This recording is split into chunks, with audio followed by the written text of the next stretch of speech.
결국 기준금리는 인상됐죠. 8월에 인상하고 11월에 한 번 더 인상하고 아마 다음 인상은 내년 1월이 되지 않을까 하는 예측이 많이 되고 있는 상황입니다.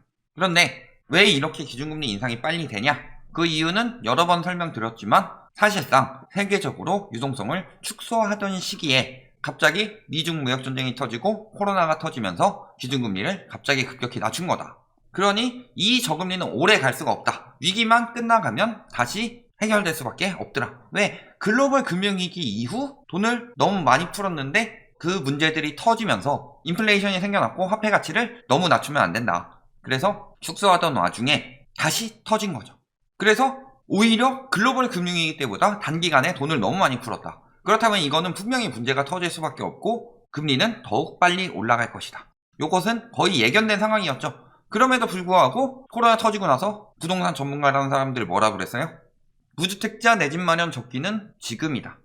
그래서 집값 올랐잖아요. 집값이 오른 게 중요한 게 아니라 영끌하는 사람들은 차익 보려고 하는 거 아니죠. 지금 아니면 집을 못 산다. 이런 마음으로 산 거죠. 실수요자들. 지금 아니면 평생 못 산다. 그런데 보통 집은 대출을 몇 년 정도 받죠? 보통 30년 정도 받죠. 엄청난 갑부가 아닌 이상은 특히 영끌족 하는 사람들 영끌을 한다는 것 자체가 뭐예요? 지금 내가 돈이 없는데 집값이 계속 올라가니까 빚을 내가 갚을 수 있을 만큼 최대한 많이 내서 집을 산다. 이런 뜻이죠. 그래서 보통 30년 정도로 빌린다. 여기다 변동금리로 많이 받죠. 변동금리로 받는 이유는 뭐예요? 어차피 고정금리 100% 보장되는 것도 아니고 여기까지 잘 모르더라도 변동금리가 당장 영끌하는데 한도가 더 많이 나오니까 금리가 저렴하죠. 그러니까 저렴한 금리를 이용해서 30년간 내가 최대한 갚을 수 있을 만큼 빌려서 집을 산다. 이거 자체가 영끌이었죠. 그런데 2020년 12월이면 진짜 말도 안 되는 상황이고 작년 8월 기점으로 금리가 오르고 있었다. 요거를 부동산 전문가라는 사람들이 모를 리가 없어요. 그러면 앞으로 계속 올라갈 수밖에 없다는 사실을 모를 수가 없다. 그런데 집값은 계속 오른다고 하죠. 지금 안 오르더라도 10년 뒤엔 더 올랐을 거다. 이런 이야기 자주 했죠. 글로벌 금융위기 때 이렇게 떨어졌지만 지금 이렇게 더 오르지 않았냐. 그러니까 집은 보통 한 번 사면은 10년 정도 사니까 10년 뒤엔 더 오른다. 이런 이야기를 하는데 요거 자체가 굉장히 잘못된 말이죠. 왜? 사실 이때 거품을 다 못 뺐죠. 보면은 집값이 이렇게 돼야 되는데 그 전에 이렇게 떴다가 여기까지 빼야 되는데 못 뺀 거죠. 왜 못 뺐어요? 금리 다시 낮추고 전세자금 대출 풀어주고 그래도 안 되니까 초이노믹스로 대출 더 풀어주고 투기 수요들 들어올 수 있게 취득세, 양도세, 보유세 이런 것들 다 완화해주고 재건축 중심으로 띄울 수 있게 부동산 3법 통해서 다 가격을 띄웠다. 그래서 이렇게 올라간 거죠. 그런데 이번 시장이 글로벌 금융위기 때랑 가장 다른 점이 뭐냐? 글로벌 금융위기 때는 미국이 오르면서 우리나라도 같이 올랐어요. 왜? 그때 닷컴 버블 터지면서 그 자금이 부동산 시장으로 많이 흘러 들어왔고 그런 상황에서 미국에서 MBS 증권 발행하면서 뻥치기를 막 시켰죠. 그래서 우리나라보다 미국이 더 많이 떴고 미국 거품 정점이어서 터질 때쯤 우리나라는 그만큼 거품이 끼지 않았었죠. 그래서 미국 터지고 나서 금리를 빨리 낮출 수 있었던 거다. 미국 역시도 당시에 금리를 낮출 수 있었던 상황이 온 거죠. 그런데 이번에 문제가 뭐냐? 우리나라는 미국이 금리를 낮추니까 따라서 낮출 수 있었던 거예요. 그런데 이번에 우리나라는 15년부터 계속 폭등했죠. 근데 미국 같은 경우는 어때요? 이제서야 폭등한다고 하죠. 그러니까 미국은 내년 상반기나 부동산이 터지더라도 금리를 급격히 낮출 필요가 없어요. 그렇게 거품이 많이 쌓인 게 아니니까. 글로벌 금융위기 때만큼. 그런데 우리나라는 어때요? 뉴욕에 거의 2배 가까이 비싸다. 강남 같은 경우. 10억으로 살 수 있는 집 했더니 뉴욕은 60제곱미터대였는데 우리나라는 39제곱미터. 강남에서 가서 보니까 너무나도 비싸다는 거죠. 그래서 터지면 방어를 하려면 금리를 낮추던가 아니면 대출을 더 풀든가 해야 되는데 첫 번째, LTV는 더 풀 수 있어요. 하지만 DSR은 풀 수가 없다. DSR은 3단계까지 계속 될 수밖에 없다. 왜? 이건 바젤3 맞춰야 되기 때문에. 또 한 가지는 전세자금 대출을 풀어야 되는데 전세자금 대출을 더 풀 여력이 없죠. 지금 80%까지 빌려주고 있어요. 100% 빌려주는 건 말이 안 돼요. 80%도 엄청나게 많이 빌려주는 건데 그러니까 더 유동성을 넣을 수가 없는 상황이죠. 그러니까 이번에 터지면 진짜 위험하다는 거죠. 미국에서는 내년에 3차례나 올린다는 이야기들이 돌고 있는데 그러니까 이번에 기준금리 인상된 게 이제서야 한 거지 이미 올렸어야 하고 시중금리는 이미 계속 올라가고 있었고 앞으로 계속 올라갈 수밖에 없다. 지금 인플레이션 안 잡히는 거 보면 답이 나오죠. 돈을 너무 많이 풀어서 경제가 살아나지 않는데도 비용 상승 인플레이션이 끊임없이 일어나고 있다. 금리를 계속 올릴 것이라는 징조죠. 내년에도 집값, 전세값 급등 계속 이런 이야기를 했었죠. 무주택자들은 영끌에서라도 집을 사야 한다. 영끌한 사람들 지금 어떻게 됐어요? 금리가 오르고 있죠. 우리 가족이 한 500만원 벌어가지고 생활비 한 150만원 빼고 나머지 집에다 들어가는 게 350만원이었는데 요게 뭐 올해에는 370되고 내년에는 430되고 막 이런 식으로 계속 오른다. 그럼 여기서 빼야 되죠. 500 버는데 430하고 70만원으로 살아야 돼. 제가 괜히 간장에 밥 비벼 먹고 산다는 이야기 하는 게 아니에요. 그런데 문제는 뭐예요? 요것만 해서 끝나냐? 세금도 늘어나죠. 앞으로 세금은 계속 올라갈 수밖에 없습니다. 물론 부동산 세금이 계속 올라간다 이 얘기가 아니라 장기적 우상향을 이야기하는 거예요. 세금이 장기적 우상향을 하는 이유는 뭐예요? 생산 인구 감소와 부양 인구 증가죠. 이게 늘어나게 되면은 세금은 계속 올라갈 수밖에 없어요. 그러니까 영끌한 사람들은 버티기 힘들어지는 거예요. 물론 비싸게 팔고 빠지면 다행인데 문제는 이미 거래가 안 되고 있죠. 왜? 아까 생활비가 150만원에서 70만원으로 줄어서 조금만 더 버티자고 이 80만원 구하려면 빌릴 곳이 없어요. 영끌했기 때문에.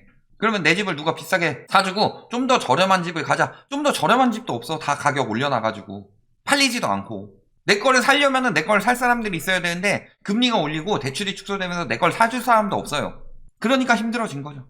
자, 11월에 뭐라고 그랬어요? 막 내린 제로금리 시대 하면서 추가 인상 시 집값하라. 지금 이미 떨어지고 있는데 이것도 아직 부족하다는 거예요. 지수는 올라가고 있으니까.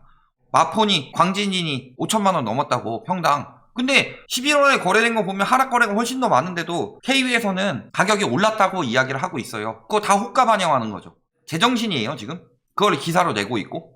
지금도 못 사고 있는데 거래량이 서울이 지금 2,000건도 안 나오고 있어요.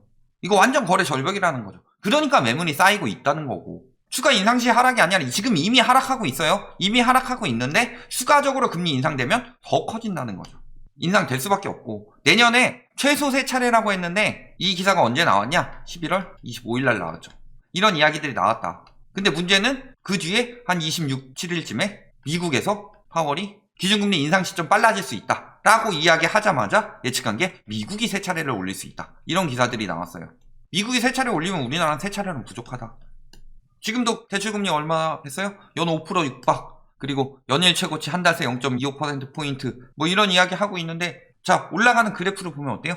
작년 8월 기점으로 올라가는 그래프가 점점 더 가파르게 올라가고 있죠. 신용대출이든 주담대든. 수준이 어느 정도 수준까지 올랐어요?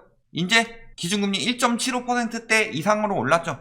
그러니까 만약에 2019년에 영끌한 사람들이 이제 다시 아득바득 갚는 상황인 거고 20년이나 21년에 영끌한 사람들은 갚지도 못하는 상황이 온 거예요. 어디 뭐 사채를 쓴다든가 혹은 뭐 2금융, 3금융 넘어가서 어떻게든 대출 더 나오는 걸로 끌어서 버티고 정권 바뀌면 뭔가 풀리겠지 버티고만 있는 상황인 거다. 빚만 늘어나죠. 그리고 지금 당장 조금 저렴하게 팔려고 그래도 팔리지도 않고 청원 넣고 있대요. 대출금리 너무 빨리 오른다고. 대출금리는 원래 이게 정상인 거예요. 그 전까지 너무 싸게 쓴 거지. 그걸 당연하게 생각하면 안 됐던 거죠. 당연한 건 없어요. 자산시장에. 거품이 끼면 빠지는 거고 싸게 빌려주면 언젠간 올려받아요. 모든 시장이 다 그랬어요. 보험사 쪽으로 빠져서 빌리려고 하다 보니까 보험사는 최고금리 신용대출 10%에 가까워졌대요. 보험사에서 주담대를 빌리자니 그걸 갚고 여기서 새로 빌려야 되는데 한도가 그만큼 나오진 않을 거고 DSR 들어갔으니까. 그러면 어쩔 수 없이 신용대출 빌려야 되는데 금리가 10%에 가까워지고 있대요. 9%래요 이미. 6% 턱밑 대출금리 지금 곡소리 이런 기사들 뜨고 있죠. 이제 와서 저런 기사 써서 뭐예요? 코로나로 금리 떨어졌을 때 지금 저금리니까 위험하다라고 먼저 선제적으로 이야기한 기사들이 얼마나 있었냐. 그리고 이제 와서 걱정해주는 척 하고 있어요. 떨어질 때 다 돼서 이야기하면 뭐하냐. 그때 산 사람들이 완전 물리는 건데. 그래서 물론 투기수요 입장에서는 떨어지기 직전에 이야기하면 돼요. 딴 거 모르겠고 시중금리만 쭉 보고 있다가 시중금리 올라가기 시작하면 위험하니까 이제 슬슬 처분해라 이런 식으로 말하면 되겠지. 근데 저희는 항상 누구 기준으로 이야기해요? 실수요 기준으로 이야기를 해서 집은 사는 것이 아니라 사는 곳이다. 요 말을 과거 김현미 전 장관이 하셨죠? 그 말이 정말 맞는 말이고 의식주가 위태로워지면 경제가 위험해지고 경제가 위험해지면은 지금 당장 돈 버는 게 아무 소용이 없다. 다 같이 무너지는데 그래서 주거시장은 안정되어야 하고 실수요들에 낚이면 안 된다.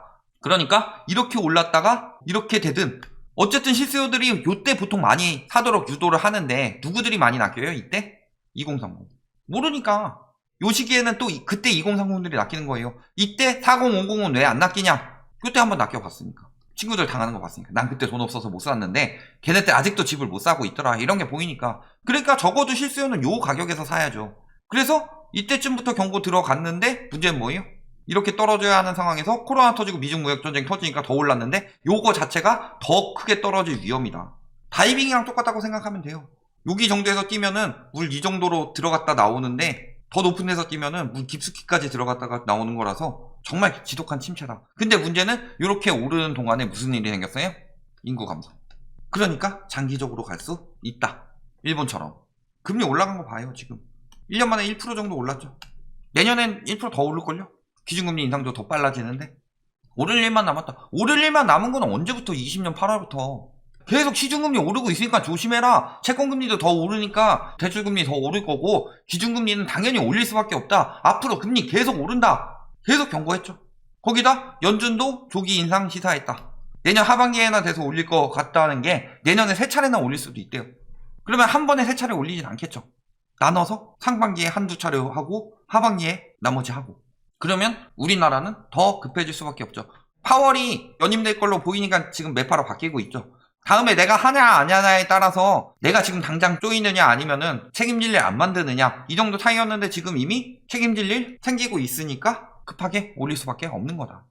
그런데도 아직도 이런 거 나오고 있어요. 연끌 비법. 이자 더 많이 내는 대신에 초창기에 조금 내니까 뭐 이런 방법 알려주고 있어요. 이거 하면 죽습니다. 이자 원금 늘어나는데 금리도 계속 올라가요. 그러면은 그래프는 이렇게 늘어나는 것처럼 보이지만 올라가는 건 이렇게 올라갈 거예요. 갚아야 될 돈이. 그러면 어떻게 돼요? 노후 없어요. 나중에 집으로 주택연금이나 해야지 이런 집도 안 남아요. 이런 걸 막 설명해주고 있어요. 지금 와서. 미친 거 아니에요? 결론. 기준금리 인상 가속화된다. 누가 제일 피봐요? 진짜 안타깝게도 투기꾼들보다 연끌족들이 먼저 피본다. 지금 당장 내가 낼 돈이 계속 늘어나는데. 연끌이라는 게 뭐예요?